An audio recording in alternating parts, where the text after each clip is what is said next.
"Ma'am, this girl lives in my house." What she said made the billionaire break down. The words hit Victoria Chun like a physical blow, stopping her cold on the marble steps of the county courthouse.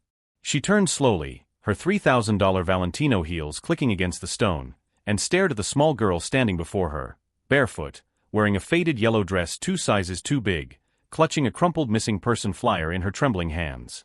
"What did you say?" Victoria's voice came out barely above a whisper, though inside her chest, her heart was screaming.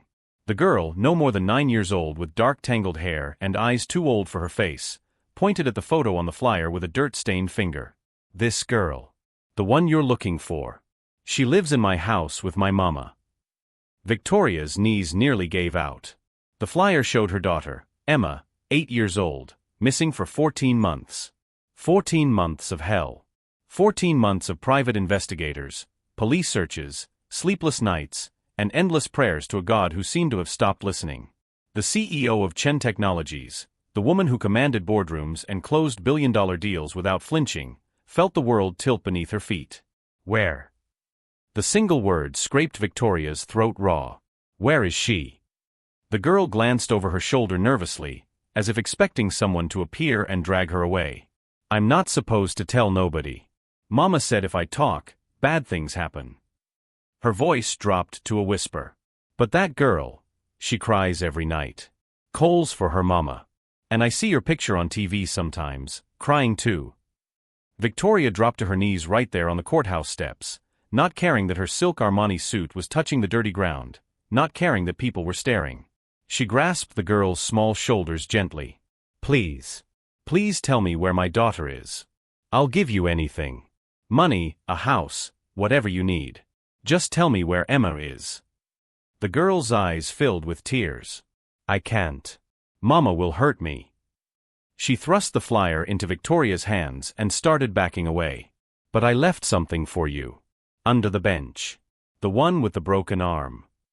Before Victoria could respond, the girl turned and ran, her bare feet slapping against the pavement as she disappeared into the crowd gathering for afternoon court sessions. Victoria's hands shook so violently she nearly dropped the flyer. 14 months.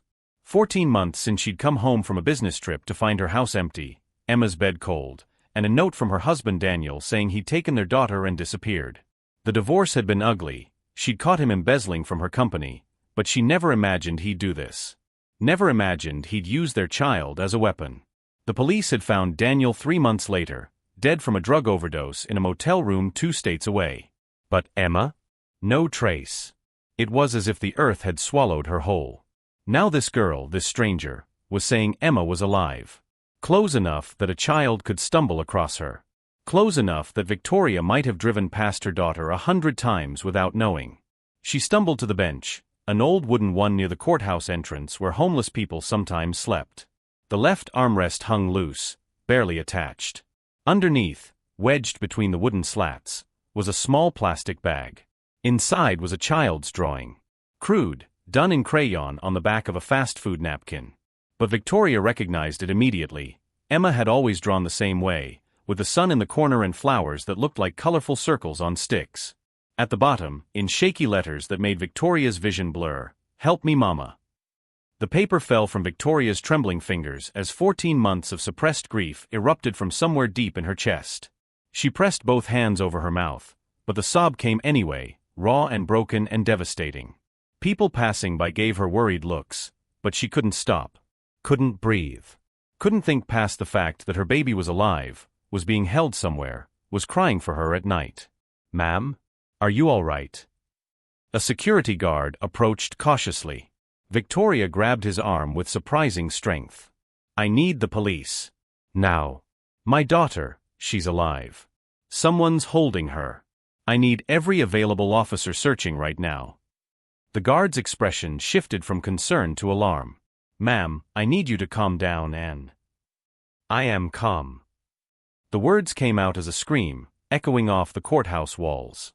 "My daughter has been missing for over a year and someone just told me she's alive and being held somewhere in this city. So don't tell me to calm down, get me someone who can help me find her." Within minutes, the courthouse steps were swarming with police. Victoria explained everything: the girl, the flyer, the drawing hidden under the bench. They treated her gently, the way people treat someone they think might be losing their mind with grief. She could see it in their eyes, pity mixed with skepticism. "Mrs. Chun," Detective Sarah Morrison said carefully, kneeling beside her, "will absolutely follow up on this. But you have to understand, in missing children cases, we get false leads all the time. People who think they've seen the child, people who want reward money, even people who are just confused." "I'm not confused," Victoria said, her voice deadly quiet now. "That girl knew things. She said Emma cries at night. She said Emma calls for me. How would she know that unless she's seen my daughter?" Morrison nodded slowly. "We'll canvass the area, see if we can find the girl you described. But Mrs. Chin." She hesitated. "After this much time, even if we find a lead, you need to prepare yourself. Children change.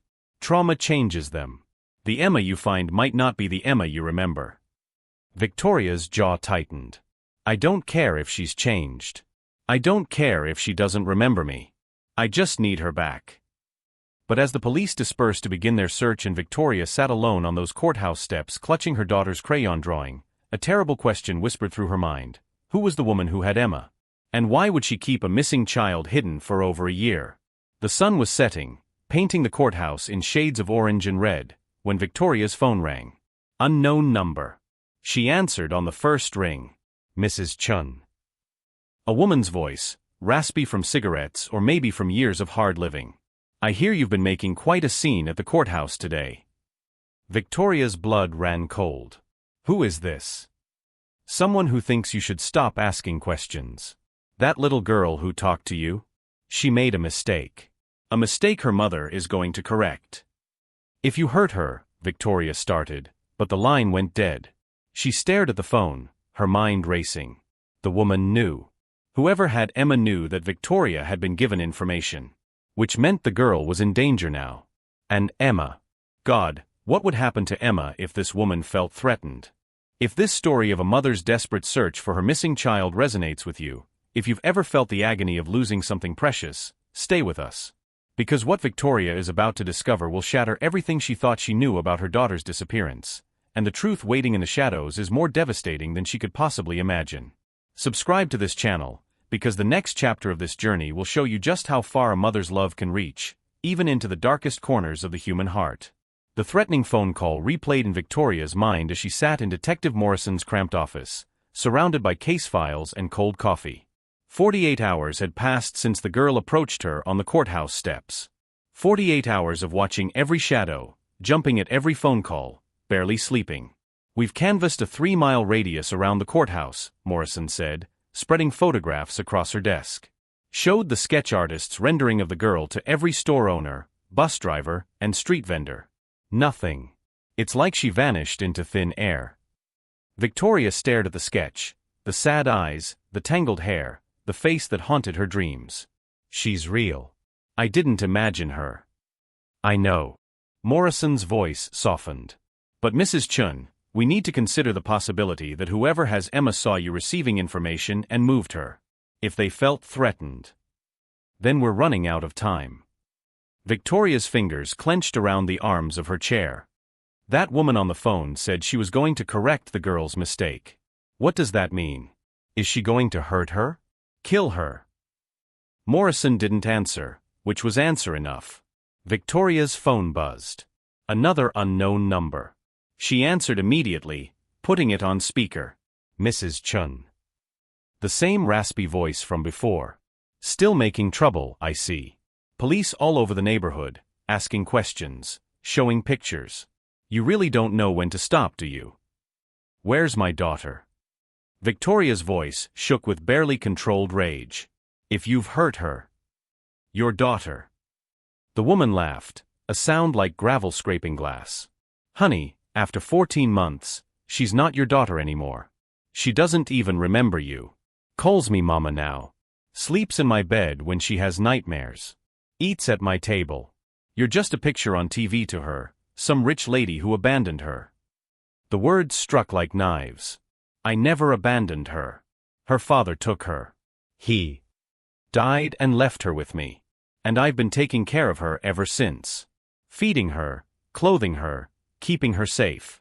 What kind of mother were you, so busy building your empire that your own husband had to kidnap your child just to get your attention? Victoria's vision blurred with tears of rage. You don't know anything about me or my family. I know plenty. I know you were always traveling, always working, leaving that little girl with nannies and babysitters. I know your husband was desperate, broke, drowning in debt because you controlled all the money. What was he supposed to do? He was supposed to not steal from my company. Victoria shouted. He was supposed to not use our daughter as revenge. And yet here we are. The woman's voice turned cold. You want your daughter back? Fine. Meet me tonight. Riverside Park, the old carousel, midnight. Come alone, no police, or you'll never see Emma again. And Mrs. Chen? That little girl who talked to you at the courthouse? She won't be making any more mistakes. The line went dead. Morrison was already on her feet. We'll set up a perimeter, undercover officers. Why are you with? No. Victoria stood, her decision made. She said no police. If she sees officers, she'll run. Or worse. Mrs. Chun, you can't seriously be considering going alone. This woman is clearly unstable. She's been holding your daughter captive for over a year. There's no telling what she might do. Victoria met the detective's eyes. She has my daughter. I'll do whatever it takes. The hours until midnight crawled by. Victoria sat in her penthouse apartment, 40 stories above the city, surrounded by marble and glass and all the trappings of success that meant nothing without Emma. She pulled out her phone and scrolled through old photos. Emma at her 5th birthday party, chocolate cake smeared on her face. Emma on the first day of kindergarten, missing her 2 front teeth. Emma asleep in Victoria's arms after a nightmare, thumb in her mouth, peaceful. Had Emma really forgotten her? Did she really call another woman mama now? Victoria's reflection stared back at her from the floor-to-ceiling windows. 42 years old, CEO of a tech empire worth $3 billion, and she couldn't protect the one thing that mattered. The woman on the phone was right about one thing. Victoria had been working constantly before Emma disappeared. Building the company, closing deals, traveling to Tokyo and London and Singapore while Daniel stayed home with their daughter. She'd thought she was building a future for Emma. Instead, she'd been building a wall between them. Her phone buzzed again. But this time, it wasn't a call, it was a text from an unknown number. An address in the warehouse district, followed by, "The girl is here. If you want to help her, come now. But hurry. She doesn't have much time." Victoria's hands trembled as she grabbed her keys. The warehouse district was across town, nowhere near Riverside Park. Was this the same woman? Or someone else? The girl who'd approached her at the courthouse. Was she really in danger? The decision took less than a second. Victoria ran.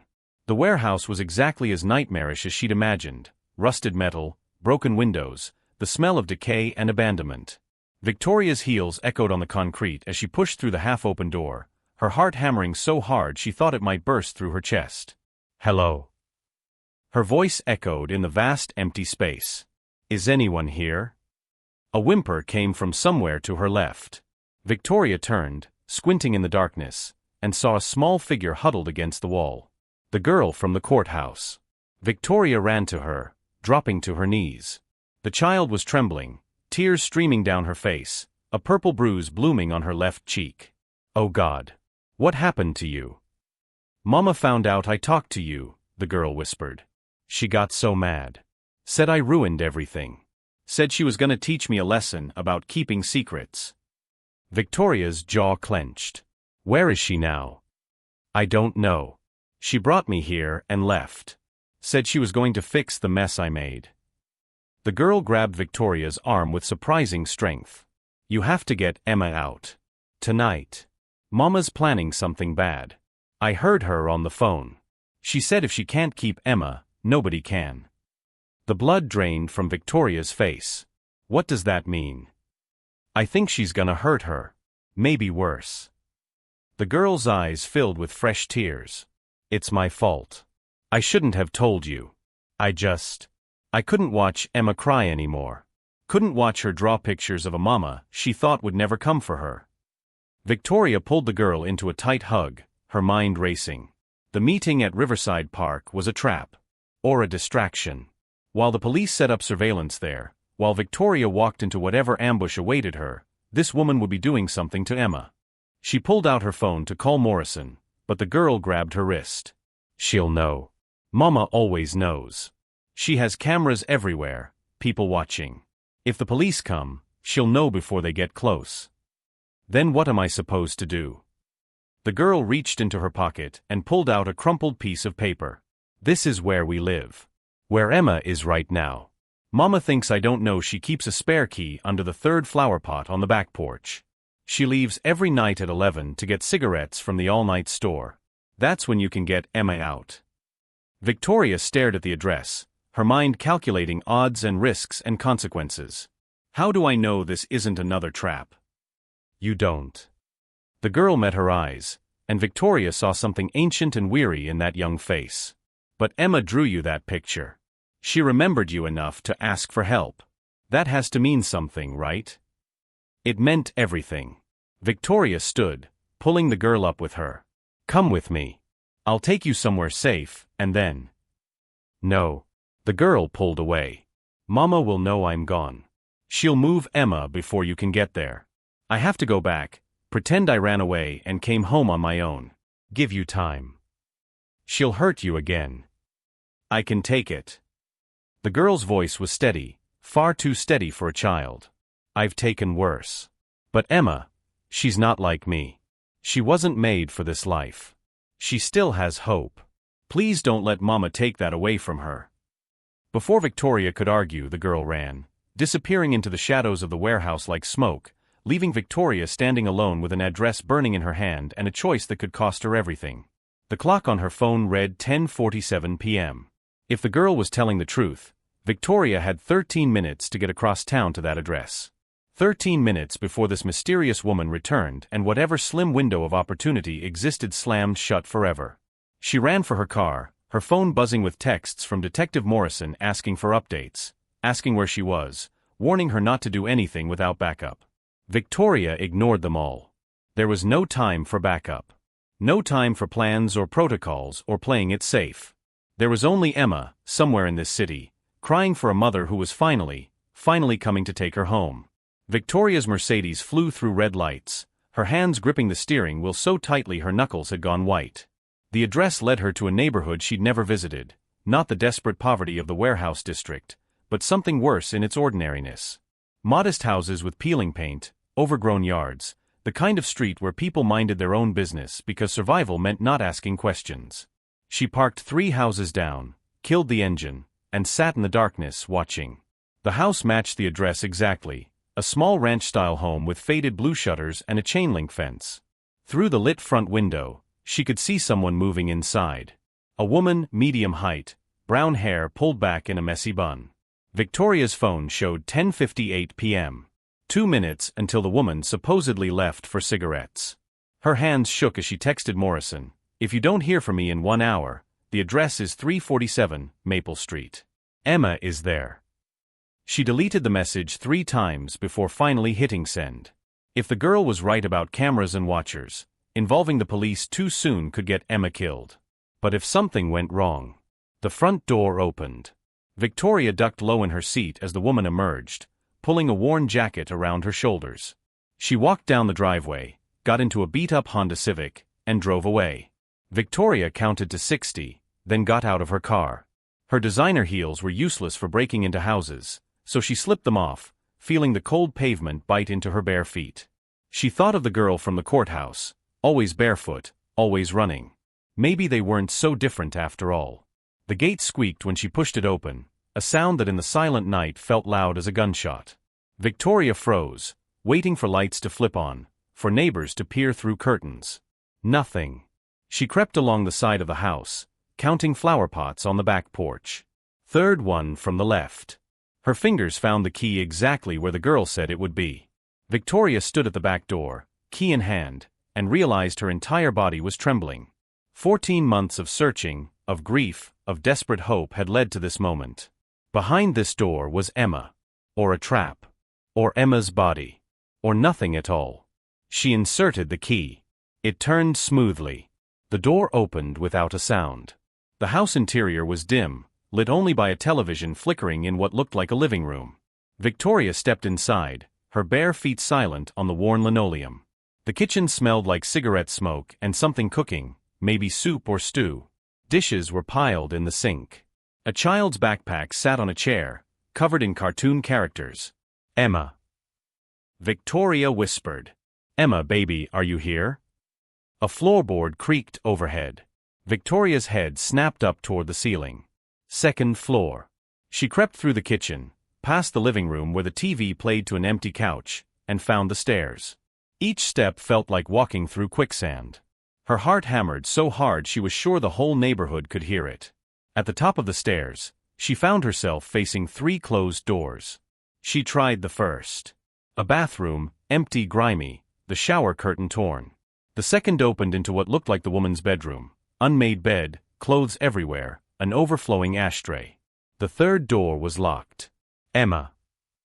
Victoria pressed her ear against the wood. "Emma, sweetie, it's Mama. I'm here. I'm finally here." Silence. Then, so soft she almost missed it, "Mama." Victoria's knees buckled. She grasped the doorknob, rattled it desperately. "Yes, baby. It's me. Can you open the door?" "It's locked from outside. There's a thing, a hook thing." A latch. Victoria's fingers found it, slid it open. The door swung inward to reveal a small room, a mattress on the floor, a lamp without a shade, and in the corner, curled up under a thin blanket, was Emma. For a second, Victoria couldn't move. Couldn't breathe. Her daughter had grown, taller, thinner, her hair longer than Victoria remembered. She wore pajamas that were too small, her wrists and ankles sticking out like a baby bird's. But it was Emma. Her eyes, her face, her Emma. The word came out as a sob. Victoria dropped to her knees, crawling across the floor, and pulled her daughter into her arms. Emma stiffened at first, and Victoria's heart broke at the fear in that gesture. But then the girl seemed to recognize something, a smell, a feeling, some buried memory, and melted into the embrace. "You came," Emma whispered. "I drew you so many pictures.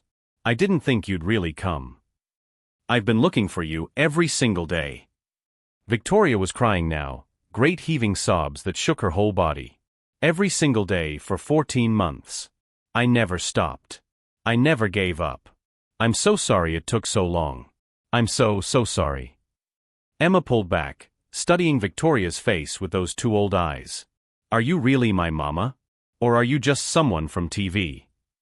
The question hit like a punch to the gut. "I'm really your mama. I'm the one who sang you to sleep when you had nightmares. I'm the one who made you pancakes shaped like bunnies. I'm the one who," Victoria's voice broke. "I'm the one who loves you more than anything in this world." Something shifted in Emma's expression, recognition, hope, a crack in the wall trauma had built. "Bunny pancakes," she whispered. "With chocolate chip eyes." "Yes." Victoria laughed through her tears. "With chocolate chip eyes. The lady here, she said you didn't want me anymore. That you were too busy with work. That Daddy took me because you didn't care." Victoria cupped Emma's face in her hands. "That's a lie. I wanted you every second of every day. Your father was sick, baby. He was angry at me and he did something terrible. But I never stopped wanting you. Never stopped loving you." A car engine sounded outside. Victoria's blood turned to ice. She crawled to the window, peeked through the curtain. The Honda Civic was pulling into the driveway. "She's back," Emma whispered, terror flooding her voice. "She came back early. She always comes back when I think I'm gonna get away." Victoria's mind raced. The back door was too far, they'd have to go through the kitchen, and the woman would see them. The front door was right below this window. That left. She looked at the window. Second story, but there was a porch roof below. Maybe if they could climb down. The front door slammed open. "Lily." The woman's voice, raspy and sharp. "Lily, where the hell are you? I know you came back. Your shoes are by the door." Lily. The girl from the courthouse. She was here. She'd come back like she promised. Victoria heard Lily's voice from downstairs. "I'm here, Mama. I'm sorry I ran. I was scared. I won't do it again. Damn right you won't. The sound of a slap. Lily's cry of pain. Did you bring that rich bitch here? Did you tell her where we live? No. I swear. I didn't tell her nothing. Another slap. You're lying. I can always tell when you're lying. Victoria looked at Emma. We have to go. Right now. She opened the window as quietly as possible, but the old frame squeaked. Downstairs, the sounds of violence stopped. What was that? The woman's voice, suddenly alert. Is someone upstairs? Footsteps on the stairs. Heavy, fast, angry. Victoria grabbed Emma, lifted her toward the window. Climb onto the roof. I'm right behind you. I'm scared. I know, baby. But you have to trust me. Can you do that? Emma nodded. She climbed through the window with surprising agility, muscle memory from months of confinement, maybe, of testing limits and boundaries.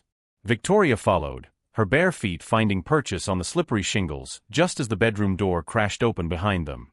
You. The woman's face appeared in the window, contorted with rage.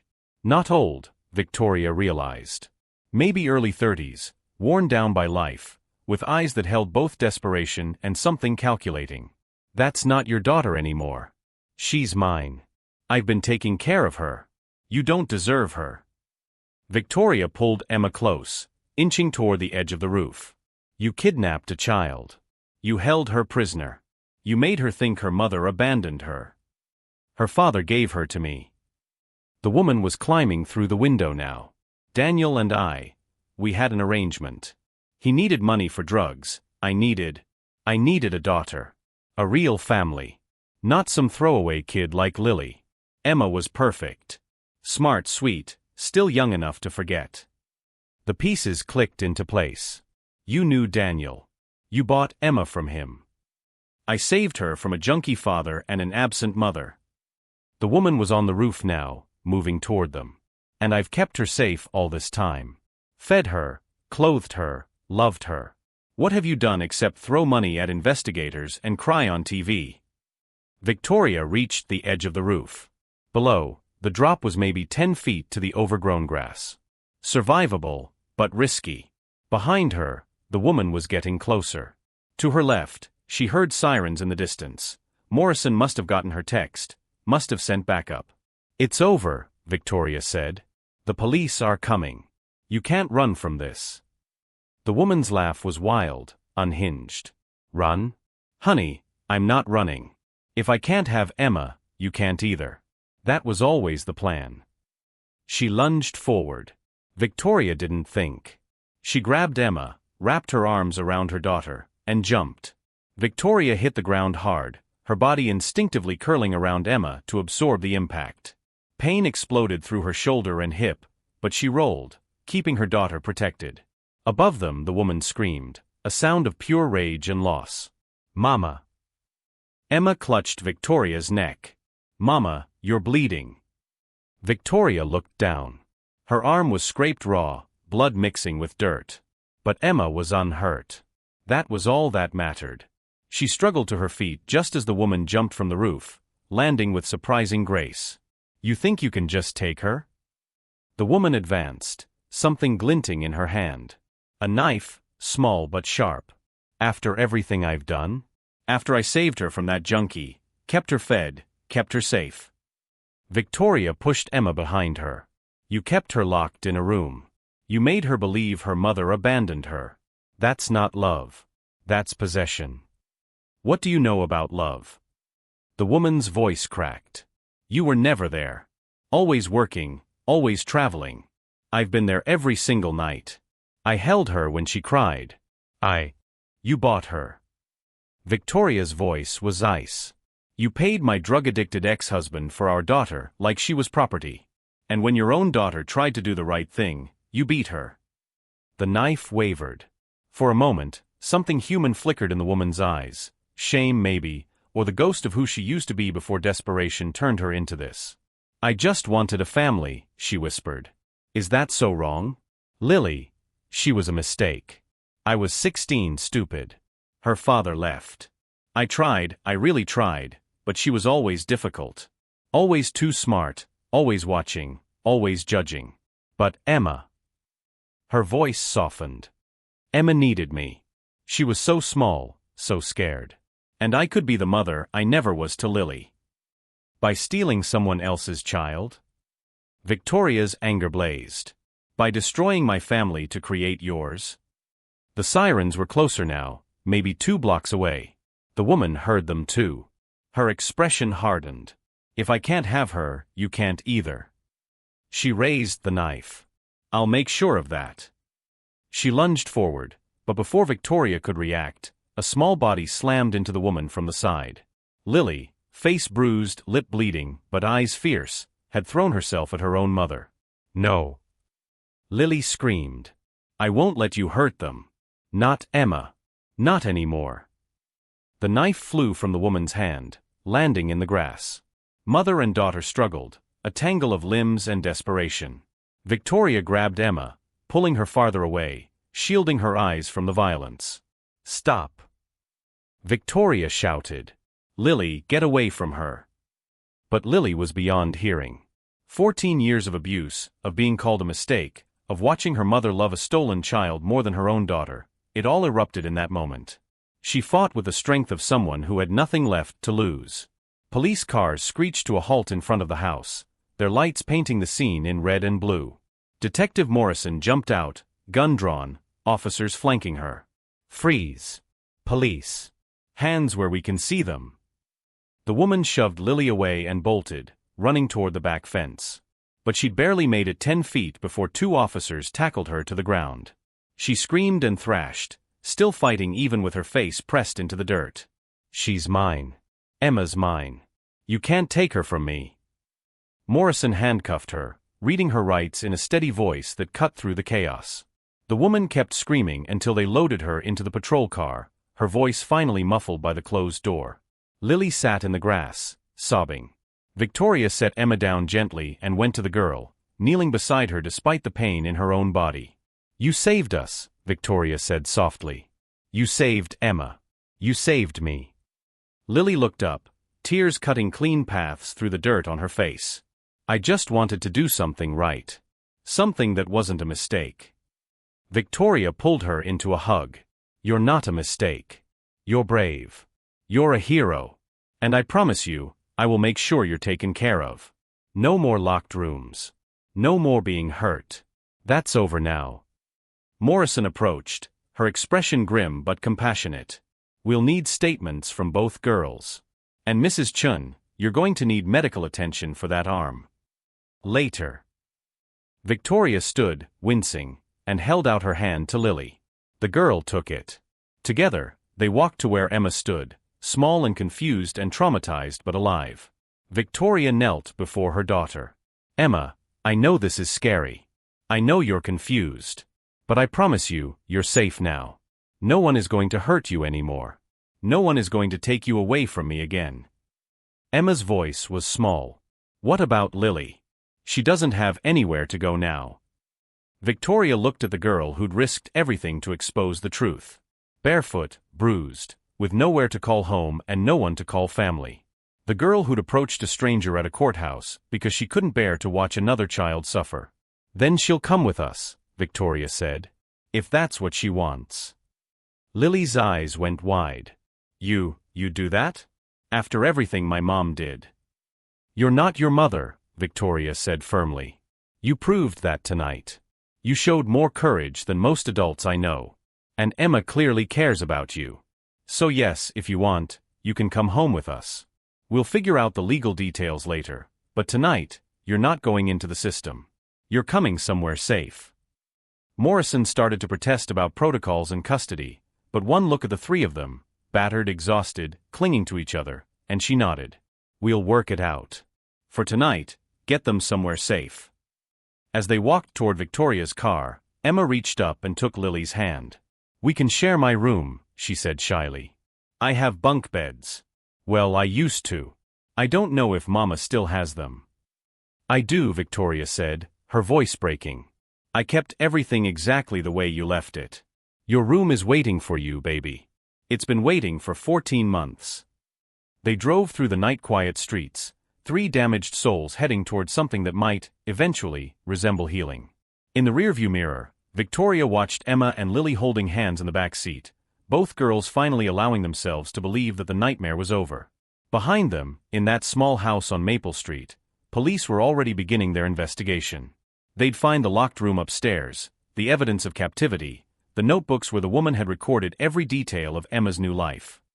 They'd discover the money trail leading back to Daniel Chen's desperate final months, the arrangements he'd made to sell his daughter for drug money. But Victoria didn't care about evidence or investigations or justice in a courtroom. She had Emma back.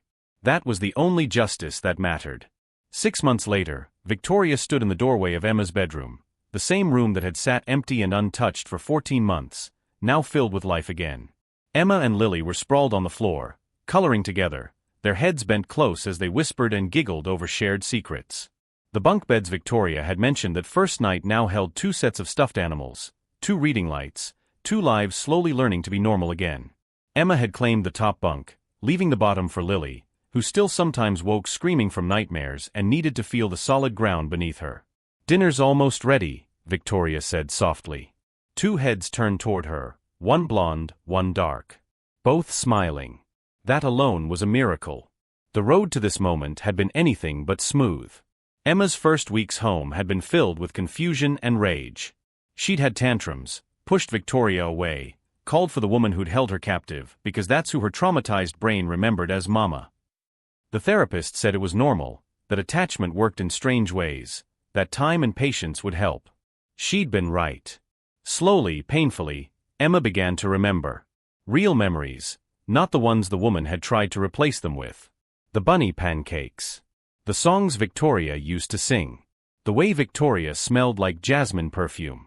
Small pieces of the past that built a bridge back to who they used to be, and who they could become. Lily's journey had been different, but equally hard.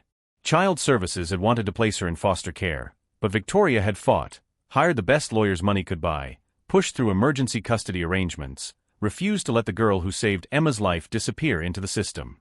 It took 3 months of court dates and evaluations, but finally, the judge granted Victoria temporary guardianship pending adoption proceedings. "You really want both of them?" the judge had asked during one hearing, peering at Victoria over his reading glasses. A traumatized victim and the daughter of the woman who kidnapped her? That's not going to be easy. "Nothing worth having ever is," Victoria had replied. Now, as she watched the girls head downstairs for dinner, she knew every sleepless night, every therapy session, every moment of doubt had been worth it. The Chen Technologies Board had been skeptical when she'd announced she was cutting back her hours, delegating major decisions, working from home 3 days a week. Her stock price had dipped. Investors had grumbled. Victoria didn't care. She'd spent 14 months learning what mattered and what didn't. Her empire could run without her constant presence. Her daughters couldn't. During dinner, Emma suddenly looked up from her spaghetti. "Mom, can I ask you something?" Victoria's heart still swelled every time Emma called her mom, instead of the formal mother she'd used those first difficult weeks. "Of course, sweetie. Why did Daddy give me to that lady? Didn't he love me?" The question Victoria had been dreading. She discussed it with the therapist, prepared her answer, but actually saying it was harder than she'd imagined. "Your father was sick," Victoria began carefully. "Not with a cold or flu, but sick in his mind. He made terrible choices because of that sickness. He thought he was protecting you from me, but really, he was running from his own problems. And when the sickness got worse..." She paused, choosing her words. "He made the worst choice of all. He traded you to someone who he thought would take care of you, and then he couldn't live with what he'd done. So it wasn't my fault?" Emma's voice was small. "Oh, baby. No." Victoria reached across the table, taking Emma's hand. "Nothing that happened was your fault. Not Dad's sickness, not the choices he made, not any of it. You were just a little girl who deserved to be loved and protected. You still do." Lily had been quiet through this exchange, pushing pasta around her plate. Now she spoke up. "My mom loved Emma more than me. That wasn't my fault either, right?" Victoria moved her chair closer to Lily's. "Your mother was broken in ways that had nothing to do with you. She looked at you and saw her own failures, her own regrets. But that was her problem, not yours. You are smart, brave, and good. You proved that when you helped save Emma. You proved it every day since. I miss her sometimes, Lily admitted quietly. Even though she hurt me. Is that weird? It's not weird at all. She was your mother. Part of you will always love her, even though what she did was wrong. That's okay. Love doesn't have to make sense. The trial had been national news. The woman, Jennifer Hayes, had pleaded guilty to kidnapping, child endangerment, and abuse. She was serving 20 years in a federal prison. Lily had written her one letter, which she'd shown Victoria before sending. It said simply, "I hope you find whatever you were looking for. I found a real family. Goodbye." Jennifer had never written back. After dinner, the girls went to take their baths, and Victoria found herself in her home office, looking at a framed photo on her desk. It showed Emma at age 6, gap-toothed and grinning, holding a trophy from her school spelling bee. Beside it now sat a new photo, Emma and Lily together, taken just last week at the park, both girls mid-laugh, alive and free and healing. Her phone buzzed. Detective Morrison. "Just wanted to give you an update," Morrison said. "We've identified 3 other families whose children Daniel Chun was in contact with before he died. Working theory is he was trying to sell those kids too, but your daughter was the only transaction he completed. Thanks to Emma and Lily's testimony, we've been able to connect Jennifer Hayes to a larger network. 4 more children recovered so far." Victoria closed her eyes. For more families getting their children back. For more miracles born from tragedy. "Thank you for telling me." "Thank you for not giving up," Morrison replied. "For 14 months, you kept that case active. Most people would have assumed the worst after their ex turned up dead. But you kept looking. That persistence saved Emma. And through saving Emma, you saved those other kids too." After hanging up, Victoria walked upstairs to check on the girls. Their bathroom was filled with steam and the sound of splashing water. Through the open door, she could hear them singing, some pop song from the radio, off-key and loud and perfect. She thought about the woman on the courthouse steps who'd cried for her daughter on TV. That woman had been hollowed out by loss, barely functioning, going through the motions of life while dying inside. She believed her daughter was gone forever, that she'd failed as a mother, that success and money and power meant nothing without the one person who mattered most. That woman had been right about one thing: money couldn't buy back what was lost. But it could fund private investigators, offer rewards, keep a case active when others would have gone cold. It could hire the best lawyers to fight for a traumatized girl who deserved better than the system. It could provide therapy, security, and a safe home where 2 damaged children could slowly learn to be children again. Victoria had spent 14 months learning to live with grief. Now she was learning to live with joy again, and it was harder than she'd expected. Every time Emma laughed, part of Victoria waited for it to be ripped away. Every time Lily called her mom, which she'd started doing just last month, Victoria braced for it to be a dream she'd wake up from. But weeks turned into months, and the dream held. Emma's nightmares came less frequently. Lily's defensive walls came down brick by brick. They had family dinners and movie nights and lazy Sunday mornings. They were becoming something Victoria had thought was lost forever: a family. "Mom." Emma appeared in the doorway, wrapped in a towel, hair dripping. "Can we have pancakes tomorrow? The bunny kind." Victoria smiled through sudden tears. "With chocolate chip eyes." "With chocolate chip eyes," Emma confirmed, then ran back to the bathroom, leaving wet footprints on the hardwood floor. Victoria looked at those footprints, evidence of life, of children in her home, of normalcy reclaimed from nightmare. She thought about the question that had haunted her for 14 months. What kind of mother loses her child? Now she knew the answer: the kind who never stops looking. The kind who drops to her knees on courthouse steps and begs a stranger for information. The kind who jumps off a roof with her daughter in her arms. The kind who sees another broken child and says, "You're coming home with us too." Being a mother wasn't about being perfect. It was about showing up, even when showing up meant facing your worst fears. It was about love that persisted through absence, through trauma, through the unbearable. It was about building a bridge back to your child, one bunny pancake at a time. If this story moved you, if you believe in the power of a parent's love to overcome even the darkest circumstances, then share it. Subscribe to this channel if you want to see more stories of families who fought their way back from the edge, who refused to give up, who proved that sometimes the greatest strength is simply refusing to stop loving. Because Emma's story isn't just about one mother finding her child, it's about what happens when we choose hope over despair, action over surrender, and love over everything else. That's the kind of story that deserves to be told. That's the kind of story that might save someone else's life tomorrow. Victoria turned off the office light and headed upstairs to tuck in two little girls who were finally safe. Behind her, the city stretched out through the penthouse windows. Millions of lights, millions of stories, millions of people carrying their own griefs and joys and battles. Somewhere out there, another parent was searching for their missing child. Another child was waiting to be found. But in this home, on this night, the searching was over. The waiting had ended. Two lost souls had been found, and a mother who'd been shattered had discovered that broken pieces could be reformed into something new, not the same as before, but strong enough to hold what mattered most.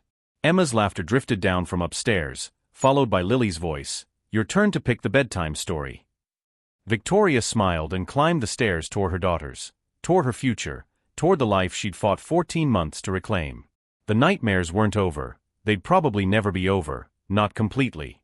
But tonight, they would read stories and sing songs and believe, just for a while, that happy endings were possible after all. Because sometimes they were. Sometimes, despite everything, love was enough.